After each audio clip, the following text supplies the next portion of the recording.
Pastor అంటే ఎవరు, ఎవరిని పాస్టర్గా క్రైస్తవులు నమ్మాలి, ఎవరిని పాస్టర్గా యాక్సెప్ట్ చేయాలి? సంఘ బిడ్డలందరినీ ఆడ మగ చిన్న పెద్ద ధనవంతుడు పేదోడు తేడా లేకుండా అందరినీ సమానమైన ప్రేమతో చూస్తూ వాళ్ళని తప్పుల పనుల నుంచి విడిపించి మంచి మార్గంలో నిలబెట్టేటోడు పాస్టర్. Point number 1. ఇంకొకటి అంతే, నేనేం చెప్పను అంతకంటే. మీకు తెలిసిన పాస్టర్ ఏమో సంఘాన్ని ఆర్గనైజ్ చేసి వాళ్ళని మంచిగా చేసేవాడు పాస్టర్.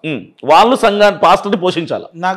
నాకు తెలిసిన వ్యక్తులు ఎవరు చెప్పండి. ప్లేన్ షర్ట్లు పాయింట్ ఒక బ్లేజర్ కోట్ వేసుకొని వచ్చి ఒక బైబిల్ 1-2 సార్లు తిరిగేసి నేను దేవుని బిడ్డను అది చేసి నాకు రాత్రి కల్లో వచ్చింది అది వచ్చింది అని చెప్తే ఆయన ఒక పాస్టర్.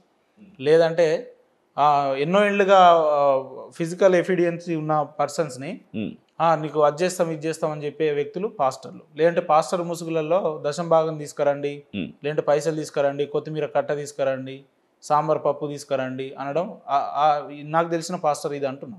నేను చెప్పింది కరెక్టా, మీరు చెప్పింది కరెక్ట్? ప్రతి ఫీల్డ్లో కూడా ప్రతి రంగంలో మంచి వాళ్ళు ఉన్నట్టుగా చెడ్డవాళ్ళు ఉంటారు.